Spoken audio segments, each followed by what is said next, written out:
सुबह के 5:30 बजे हैं। दिल्ली की एक तंग गली में एक आदमी अपने घर के दरवाजे पर खड़ा है। हाथ में एक पुराना बैग है जिसमें एक गैस सिलेंडर, 2 पतीले और कुछ प्लास्टिक के कप रखे हैं। उसकी जेब में कुल जमा 10,000 रुपए हैं। वो पैसा जो उसने अपनी पत्नी के गहने गिरवी रखकर जुटाया है। कल तक वो एक प्राइवेट कंपनी में सुपरवाइजर था। आज वो एक चाय की रेहड़ी लगाने जा रहा है। गली में अभी अंधेरा है। दूर कहीं मंदिर की घंटी बज रही है और एक कुत्ता किसी परछाई से भौंक रहा है। रजनीश की पत्नी सुनीता खिड़की से उसे जाते हुए देख रही है, हाथ जोड़े, होठों में कुछ बुदबुदाते हुए। रजनीश एक बार पीछे मुड़कर देखता है, फिर गहरी सांस लेकर आगे बढ़ जाता है, क्योंकि लौटने का कोई रास्ता अब बचा नहीं है। नाम है रजनीश, उम्र 34 साल। आज अपनी जिंदगी के सबसे डरावने दिन पर वो सोच रहा है, क्या मैं सच में ये कर पाऊंगा या ये फैसला मेरी बर्बादी की शुरुआत। अगर आप भी कभी इस मोड़ पर खड़े हैं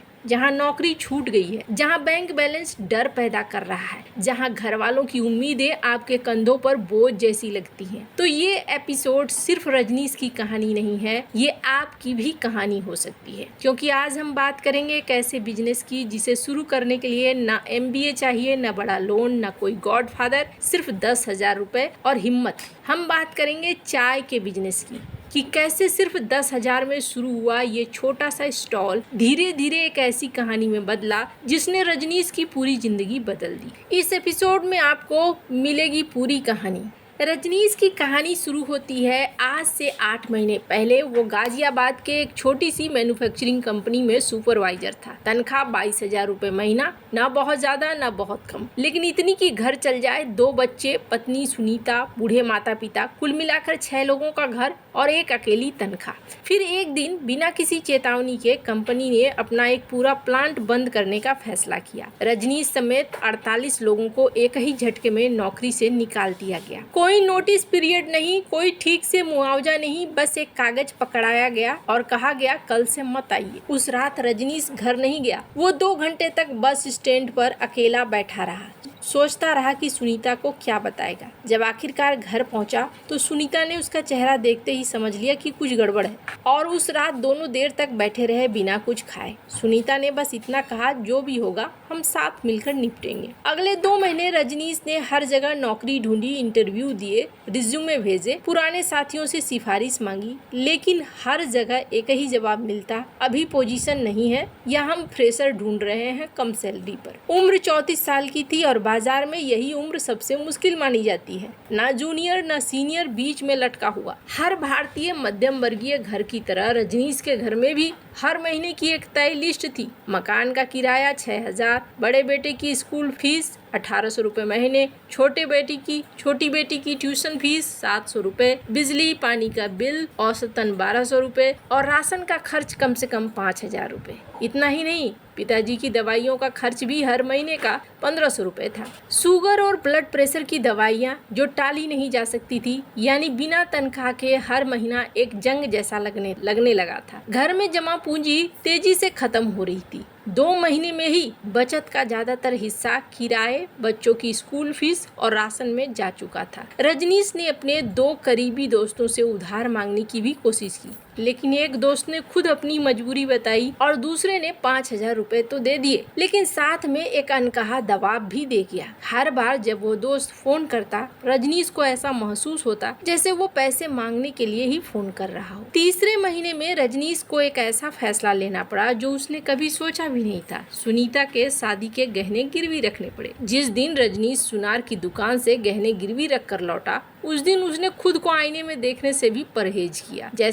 उसे लगा जैसे उसने अपनी पत्नी की, अपने परिवार की हर उम्मीद को गिरवी रख दिया हो जो उन्होंने कभी उससे बांध रखी थी। गिरवी रखे गहनों से कुल 15,000 रुपए मिले। इनमें से 5,000 तुरंत घर के जरूरी खर्चे में गए, बकाया किराया, बच्चों की फीस और एक किस्त, कुछ राशन। बचे ठीक 10,000। यहीं से शुरू होती है असली कहानी। उसी हफ्ते रजनीश की मुलाकात अपने बचपन के एक दोस्त विनोद से हुई, जो पास के बाजार में एक छोटी सी परचून की दुकान चलाता था। विनोद ने कहा, यार तू क्यों परेशान है, कोई ना कोई छोटा काम शुरू कर, नौकरी का इंतजार करते करते तो घर बिक जाएगा। उस दिन रजनीश के मन में पहली बार ख्याल आया कि शायद नौकरी ढूंढने के बजाय उसे खुद कुछ करना चाहिए, लेकिन एक डर भी था, लोग क्या कहेंगे।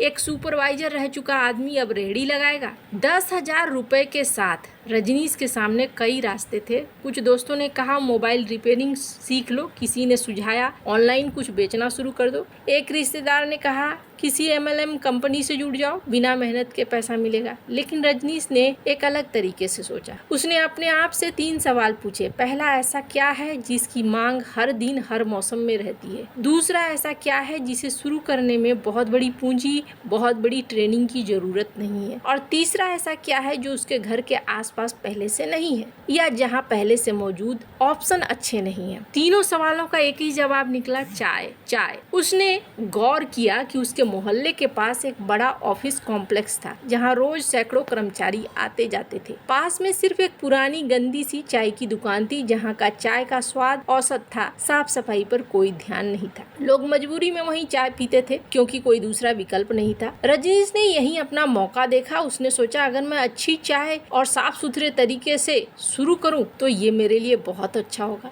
इसी दौरान रजनीश को एक रिश्तेदार ने सुझाया नौकरी ढूंढने के बजाय फूड डिलीवरी ऐप के साथ जुड़कर बाइक से डिलीवरी का काम शुरू कर दो, कम से कम शुरुआती पूंजी की जरूरत तो नहीं पड़ेगी। रजनीश ने भी सोचा, हिसाब लगाया डिलीवरी के काम का। एक औसत डिलीवरी पार्टनर रोजाना 10 से 12 घंटे बाइक चलाता है, पेट्रोल का खर्च करता है, औसतन 500 से 600 रुपए प्रतिदिन कमाता है, यानी महीने में करीब 15 से 18,000। लेकिन इसमें बाइक की टूट फूट, अपनी सेहत पर पड़ने वाला असर और एक और चीज था, ये पैसा हमेशा ऐप कंपनियों की नीति पर निर्भर है। कमीशन कभी भी बदल सकता है, इंसेंटिव घटाए जा सकते हैं। इसके उलट चाय के ठेले में चाहे कमाई शुरुआत में कम ही क्यों ना हो, हर फैसला, कीमत क्या रखनी है, कहाँ लगाना है, कैसे बढ़ाना है, पूरी तरीके से उसके अपने हाथ में था। यही आजादी आखिरकार रजनीश के फैसले की सबसे बड़ी वजह बनी। अब बात करते हैं कि कैसे शुरू हुआ। रजनीश ने अपने 10,000 रुपए को सोच समझकर बांटा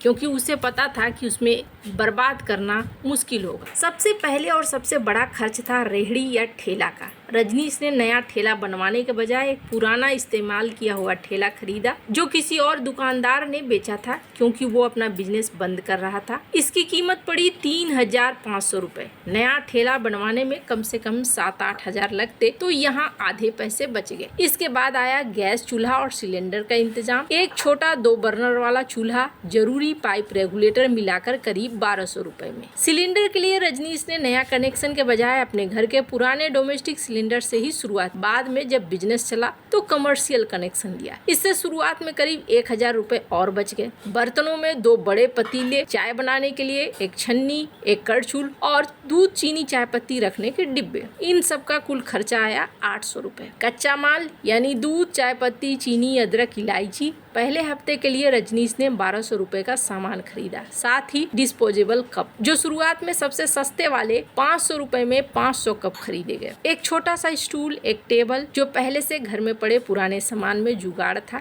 यानी खर्चा यहाँ पर कुछ खास नहीं। एक पुरानी छतरी जो बारिश धूप से बचाव के लिए जरूरी थी, वो रजनीश ने इंतजाम किया। नगर निगम की रेहड़ी लाइसेंस फीस और स्थानीय अनुमति के लिए एक बार का खर्चा करीब 700 रुपए लगे। अब तक का कुल खर्च था 7,400 रुपए। बचे 2,600 रुपए जो रजनीश ने आपातकालीन नगद के तौर पर रखे थे क्योंकि उसे याद था कि इस पूरे एपिसोड की शुरुआत में जिस सिद्धांत की बात हुई उसे अपने खुद जिंदगी में देखा था। कभी भी अपना पूरा पैसा एक साथ मत लगाओ, कुछ हमेशा संकट के लिए बचाओ। अब आती है वो सुबह। रजनीश अपना ठेला लेकर उस ऑफिस कॉम्प्लेक्स से बाहर पहुंचा, लेकिन ठेला लगाते वक्त उसके हाथ कांप रहे थे। ना इसलिए कि चाय बनाना मुश्किल था, बल्कि इसलिए कि उसे डर था कि कोई पुराना साथी न मिल जाए, कोई जान पहचान वाला उसे चाय बेचते न देख ले। पहले घंटे में एक भी ग्राहक नहीं आया। रजनीश खुद को व्यस्त दिखाने के लिए बार बार बर्तन साफ करता रहा ताकि कोई उसे बेकार खड़ा हुआ न देखे। फिर सुबह 7:45 बजे एक सिक्योरिटी गार्ड चाय पीने आया।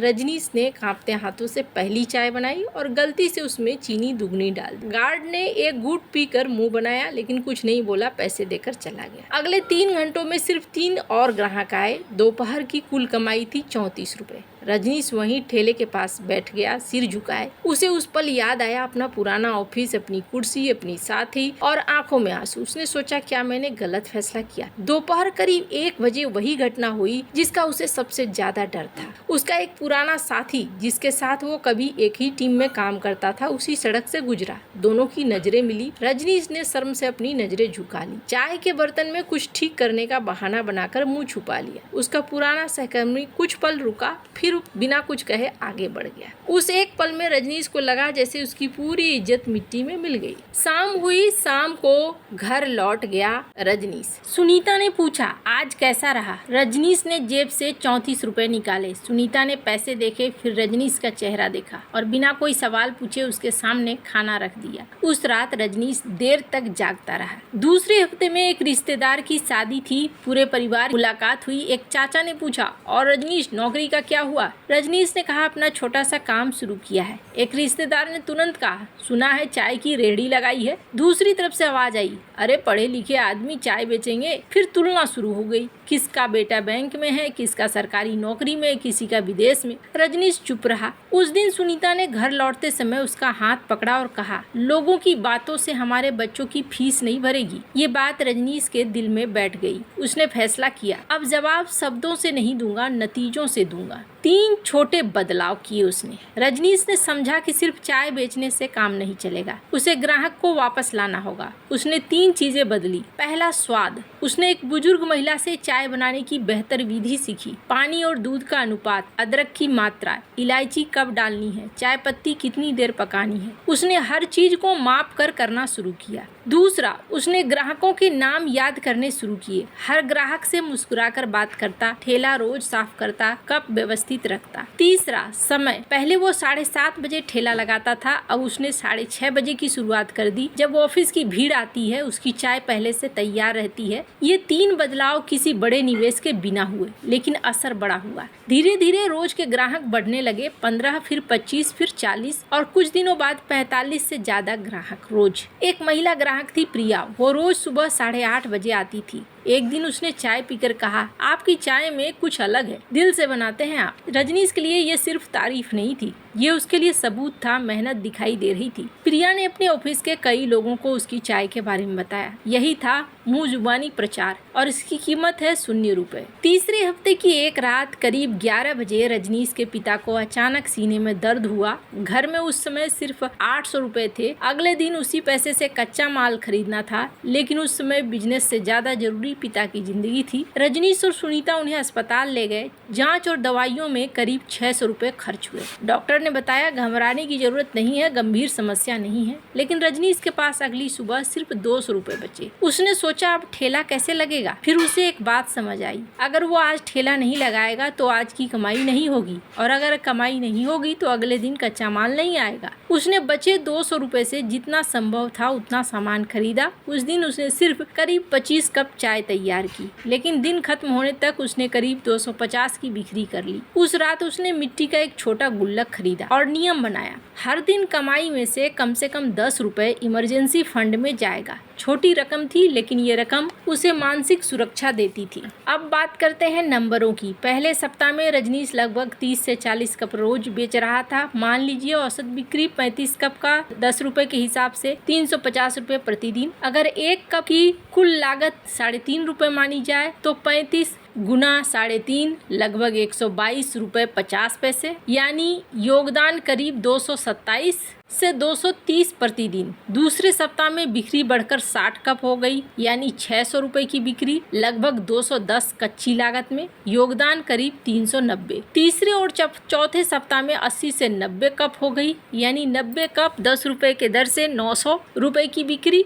और लागत थी सिर्फ 315 रुपए, यानी 585 रुपए का फायदा। लेकिन इसमें जोड़ने चाहिए गैस, स्थानीय शुल्क, रख रखाव और भी कई चीजें। उसने अब आपने नंबर लिखना शुरू कर दिया, कितने कप बने, कितने बिके, कितना दूध आया, कितनी चाय पत्ती लगी, कितना पैसा हुआ, कितना खर्चा हुआ, और फिर उसको एक अनुमान निकल कर आने लगा। दूसरे महीने में लगातार बारिश शुरू हो गई। 5 दिन तक बिक्री पूरी तरह गिर गई। एक दिन उसकी बिक्री सिर्फ 90 रुपए रही। वहीं दूसरी तरफ एक नया चाय वाला भी आ गया। उसने चाय की कीमत 7 रुपए रख दी थी। रजनीश के सामने 2 रास्ते थे, या तो वो कीमत 7 रुपए कर दे या अपनी पहचान बनाए रखे। उसने दूसरा रास्ता चुना। उसने अपने नियमित ग्राहकों के लिए एक छोटा लॉयल्टी ऑफर शुरू किया, हर 10वें कप पर 1 कप मुफ्त। उसने अपने ग्राहकों से पूछा उन्हें चाय कैसी लगी। किसी ने कहा कम चीनी, किसी ने कहा ज्यादा अदरक, किसी ने कहा कम दूध। रजनीश ने छोटे छोटे बदलाव किए। बारिश से बचने के लिए पुरानी तिरपाल और छतरी से ठेले के चारों तरफ एक अस्थायी कवर बना दिया। उसने समझ लिया था प्रतियोगिता से डरने के बजाय अपनी जगह बनानी होगी।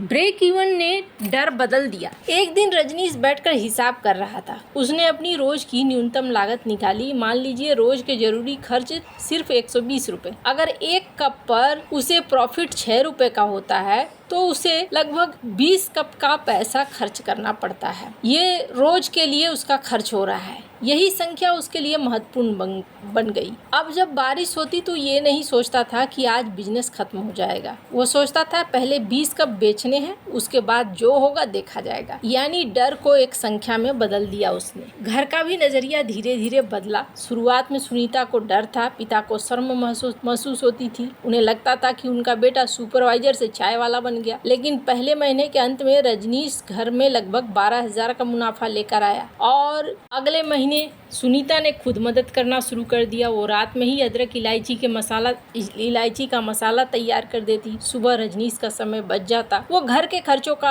अलग हिसाब रखने लगी। बिजनेस का पैसा अलग, घर का पैसा अलग, बचत अलग, इमरजेंसी फंड अलग। यहीं से रजनीश का बिजनेस और व्यवस्थित होने लगा। तीसरे महीने पिता खुद स्टॉल पर पहुंचे। उन्होंने देखा रजनीश साफ सफाई से काम कर रहा है, लोग उसे सम्मान से बुला रहे हैं, ग्राहक वापस आ रहे हैं। एक दिन रजनीश बड़ा बेटा स्कूल से उदास होकर लौटा। किसी बच्चे ने कहा तुम तो चाय वाले के बेटे हो। रजनीश ने बेटे को अपने पास बिठाया और कहा बेटा चाय बेचना शर्म की बात नहीं है, बेईमानी से कमाना शर्म की बात है। हम मेहनत से कमाते हैं, सिर उठाकर कमाते हैं। धीरे धीरे 6 महीने बाद ये बड़े प्रॉफिट में बदलने लगा। ग्राहकों की संख्या बढ़ने लगी और धीरे धीरे उसने एक लड़के को भी रख लिया। अब सवाल ये है कि क्या 10,000 रुपए सच में काफी है? क्या हर व्यक्ति 10,000 लगाकर ऐसा ही बिजनेस बना सकता है? नहीं। यही इस कहानी के समझने के लिए एक महत्वपूर्ण बात है। 10,000 सिर्फ शुरुआती पूंजी हो सकती है, सफलता की गारंटी नहीं। आपके इलाके में ग्राहक कम हो सकता है, नियम अलग हो सकता है, कच्चे माल की कीमत अलग हो सकती है, लेकिन हाँ 10,000 एक सबक है। और सबक क्या है? छोटी पूंजी को छोटे काम में लगाना, बाजार को समझना, ग्राहक को सुनना, रोज का हिसाब रखना। और 5 बड़ी सीख है रजनीश की कहानी से जो सीख निकलती है, शुरुआत छोटी हो सकती है। और दूसरी सीख, पूरा पैसा मत लगाइए। 10,000 है तो 10,000 का 10,000 नहीं लगाइए, इमरजेंसी रखिए। तीसरी सीख, कर्ज से सावधान रहिए। शुरुआत में कमाई निश्चित नहीं होती है, इसलिए कर्जा न ले। चौथी सीख, ग्राहक सिर्फ कीमत नहीं देखता है, वो स्वाद, साफ सफाई, व्यवहार, विश्वसनीयता, समय की पाबंदी भी देखता है। 5वीं सीख, हिसाब रखिए। आपको पता होना चाहिए 1 कप की लागत कितनी है, रोज का फिक्स खर्च कितना है, कितनी बिक्री पर ब्रेक इवन होगा, कितना मुनाफा बच रहा है, कितना पैसा वापस बिजनेस में जा रहा है। 6ठी सीख, बिजनेस को व्यक्ति से सिस्टम बनाइए। शुरुआत में रजनीश अकेला था, बाद में सुनीता की मदद हुई, फिर उसने एक लड़के को रखा। यही बिजनेस का अगला लेवल है, जब काम सिर्फ आपके हाथों से नहीं बल्कि एक सिस्टम से चलता है। कभी कभी आपकी जिंदगी बदलने के लिए ना लाखों रुपए नहीं चाहिए होते हैं, कभी कभी सिर्फ 10,000 और उन्हें सही जगह लगाने की हिम्मत चाहिए होती है।